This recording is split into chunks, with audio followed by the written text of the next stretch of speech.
வாழ்வில் வார்த்தை ஊழியங்கள் வழங்கும் இன்றைக்கான இறை வார்த்தை. இன்றைக்கான இறை வார்த்தையில் ஆண்டவருடைய வார்த்தைகளை தியானிக்கலாம்.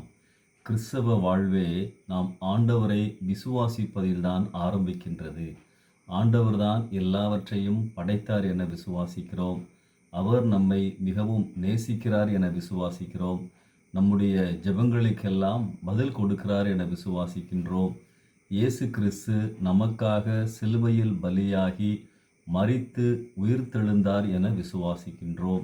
நமது பாவங்களுக்கு மன்னிப்பு பரிகாரம் அவர் சிந்தின இரத்தத்தில் உள்ளது என விசுவாசிக்கின்றோம்.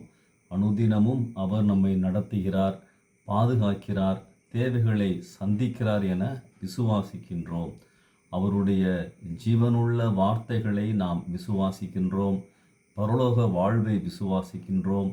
ஆம், கிறிஸ்தவ வாழ்வே விசுவாசம்தான். யோவான் 5ஆம் அதிகாரம் 24ஆம் வசனத்திலே, என் வசனத்தை கேட்டு என்னை அனுப்பினவரை விசுவாசிக்கிறவனுக்கு நித்திய ஜீவன் உண்டு என இயேசு கிறிஸ்து கூறுகிறார். பிதாவை நாம் விசுவாசிக்கின்ற பொழுது, அதாவது அவரை நாம் சொந்த இரட்சகராக ஏற்றுக்கொள்ளும் பொழுது 3 காரியங்கள் நமக்குள் வருகின்றன. முதலாவது, விசுவாசிக்கும் பொழுது பிதாவோடு ஒரு புதிய உறவிற்குள் நாம் வருகின்றோம். நியாயாதிபதி அப்பாவாகிறார், தூரம் சமீபமாகின்றது. அந்நியனை போல இருந்தவன் நெருக்கமாகிறான். பயம் அன்பாக மாறுகிறது. ஆம், கடவுள் எனக்கு நண்பனை போலாகி விடுகின்றார். அவரின் அன்பை புரிந்து அவரை நானும் நேசிக்க ஆரம்பித்து விடுகின்றேன். இரண்டாவது, விசுவாசிக்கும் போது சக மனிதர்களோடு புதிய உறவிற்குள் வருகிறோம்.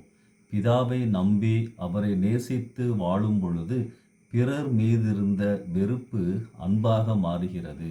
சுயநலம் சேவையாக மாறுகிறது. கசப்புணர்வுகள் மன்னிக்கும் சிந்தையாக மாறுகின்றது. மற்றவர்களை நிபந்தனையின்றி நேசிப்பவனாக மாறுகிறேன்.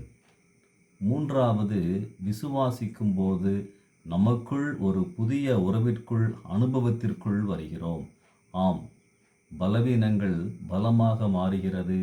மனச்சோர்வுகள் சாதனைகளாக மாறுகிறது. பதட்டங்கள் சமாதானமாய் மாறுகின்றது. எதிர்காலத்தை சந்திக்க மனதளவில் ஆயத்தப்படுத்துகின்றேன். அன்பானவர்களே, இந்த 3 விதமான உறவுகளை அனுபவிப்பவர்களே மெய்யான கிறிஸ்தவர்கள். இவைகளெல்லாம் நாம் ஆண்டவரை ஏற்றுக்கொண்ட பின் நம்மோடு வருபவைகள். இந்த மாற்றங்களைத்தான் யாக்கோபு தன் பொதுவான நிருபத்தில் அதிகமாக எழுதியிருக்கின்றார். நம் விசுவாச வாழ்க்கையில் இவைகள்தான் உள்ளான அடையாளங்கள். நம் விசுவாச வாழ்வில் இந்த உறவின் அடையாளங்கள் நமக்குள் காணப்படுகின்றதா? இந்த சிந்தனையோடு இந்த நாளை ஆரம்பிப்போம்.